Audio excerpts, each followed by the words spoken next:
Our second interview today, we have another iconic African in a totally different sphere. We had Amina in the morning. Now we have Aliko Dangote. He is the most famous industrialist and investor in Africa. I think I don't need to introduce him. Aliko, you are welcome. Thank you. Thank you. Thank you for joining us. Thank you. I know great pleasure. You lose a lot of money by stopping working and coming here, but but sometimes for you it's okay. Yeah, sometimes you have to do also. You have to, yes, definitely. That kind of it makes you civil society, which is not bad. We do. Okay, right, Aliko. For the last year, we have been talking on and off about this very ambitious project. I mean, we all knew you as a cement man, the man who's making cement everywhere in Africa. And suddenly we hear that you became an oil man. And in oil, you went into most complicating area. You did not buy a block of oil from the government. We are there also. You are also there? Yes. Okay. We bought 2 blocks from Shell. You got 2 blocks over there. Okay. People think that's easy, but you get a block, and if you discover something, you sell it to one of the oil majors, and you make your money, and you go to Regent's Park or Surrey in London. And we have many of those guys in London. We have. Yes. But you are doing something very unusual. You decided to build one of the largest industrial facilities in the world, actually, not only in Africa. It's a huge undertaking. What is the capital cost of this project you're doing? Well, in that particular location, we are spending about 12 to 13 billion dollars. 12 and 13. You heard this number? 12 to 13. 12, 13 billion dollars. Yes. And this means you are betting everything. You're betting your shirt on this, correct? Well, I'm betting quite a lot, yes. You're betting quite a lot in Quite this. a lot, no And, yes. Okay, that's wonderful. But can you tell us what exactly this you are doing and why it costs all this amount of money? Well, actually, thank you very much, Mo. First of all, I would like to thank you for inviting me to this Mo Ibrahim's weekend. It's a great pleasure to be here. Yesterday, I was actually sweating when there was an accident, going to the airport. Where? In London. In London? Okay, you were in London, I said. Yeah, because Stansted Airport closes at 10. I said that, well, if I'm not able to make it, I have never talked to you again. I know, and that's more expensive than my project.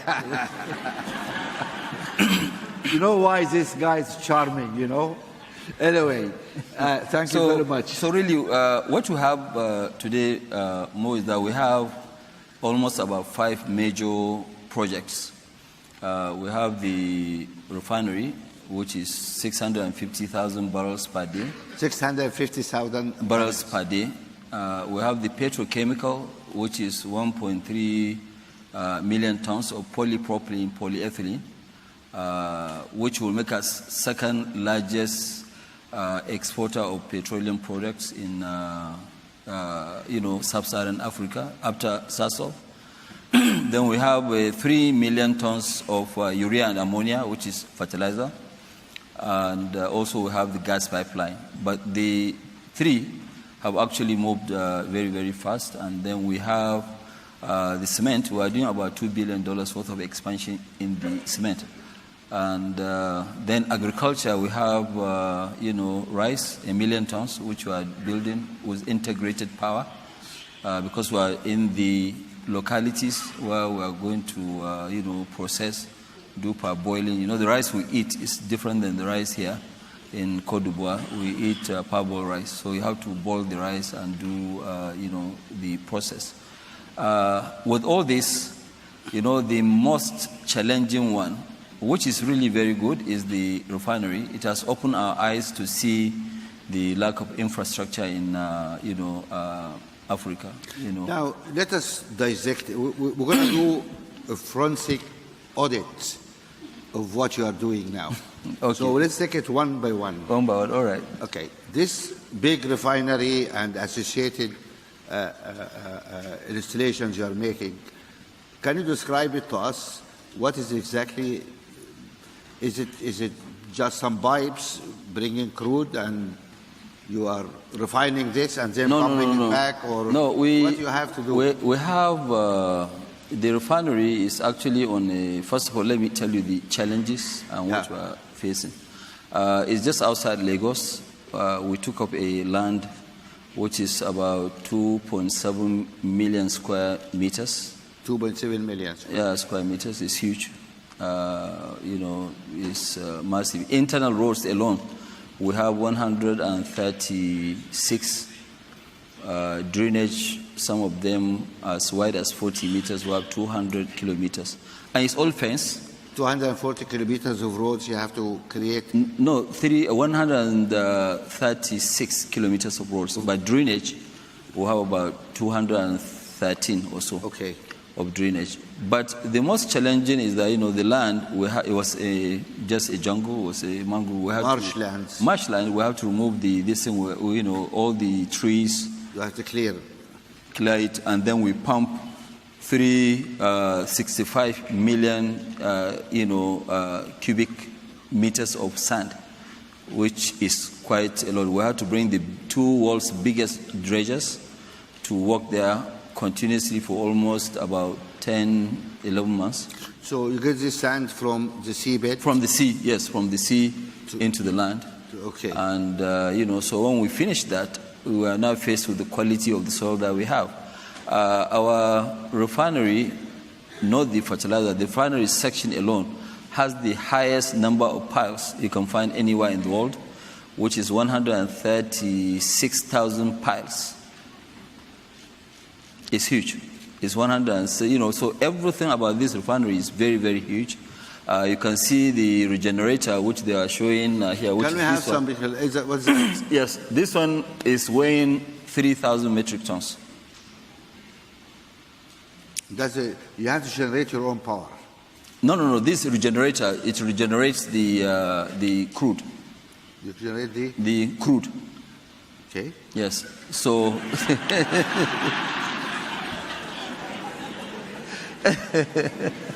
So we have this, but the real challenge of the project is that we have to build our own port, because none of the ports in Nigeria can actually take the weight. Thing. Where do you get this from? This from Hanyoyin, Korea. From Korea? Yeah. And you managed to ship it all the way from Korea to... Yes, we have actually 7 of these. Okay. This is the biggest, then we have another smaller ones. And this thing has to be rolled out. And so the ports in Nigeria, the heaviest equipment they can take might be maybe 150 tons or so. And then we are faced with the roads. If you look at what this one is going to go on now, they put on this thing. And what we have to build a special road for all our equipment to be able to pass. What is this creature? Which one is that? Well, the other one. Okay, the other one is the heaters. Filters and heaters. They are the same. Ensure the flow. The flow of the oil, to heat it up, and So we have a lot of various. We have an equipment, single one, which is 42-story building. You showed me some pictures of massive cranes. You said you have to get some of the world's biggest. There are only 3 of them available in the world. There are 5,000 tons crane. 5,000 tons. Yes, so that one you have to book maybe a year and have 2 years in advance, because there are only 3 in the world. The whole world. Yeah, in the whole world. Yeah, there are only. You have photographs of this stuff? Yeah, this is it. This is the crane. This one crane is huge. That's the crane. Yes, it has not been fully assembled. This crane has equipment over 205 containers, which they have to couple, together. So these are some of the, Is this accommodation or what you are making? No. These are the heaters. I thought you were doing real estate as well. No, it's not real estate. No, it's not real estate. But the site More, we have over 30 kilometers of fencing.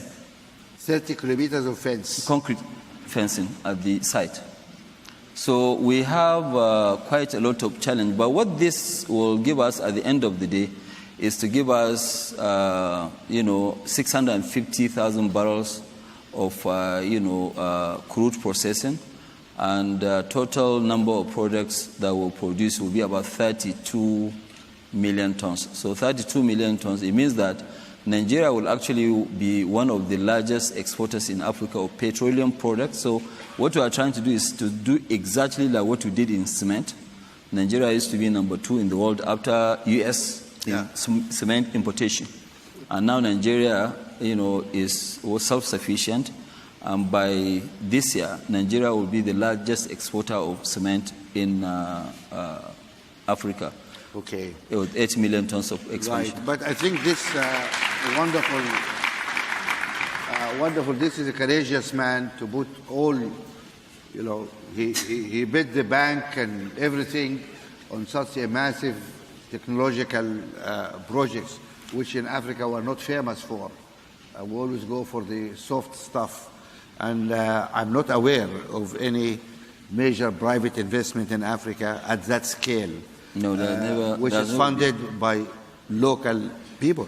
Yes. And that's it. Can you give him a hand, really, for what he's doing? Thank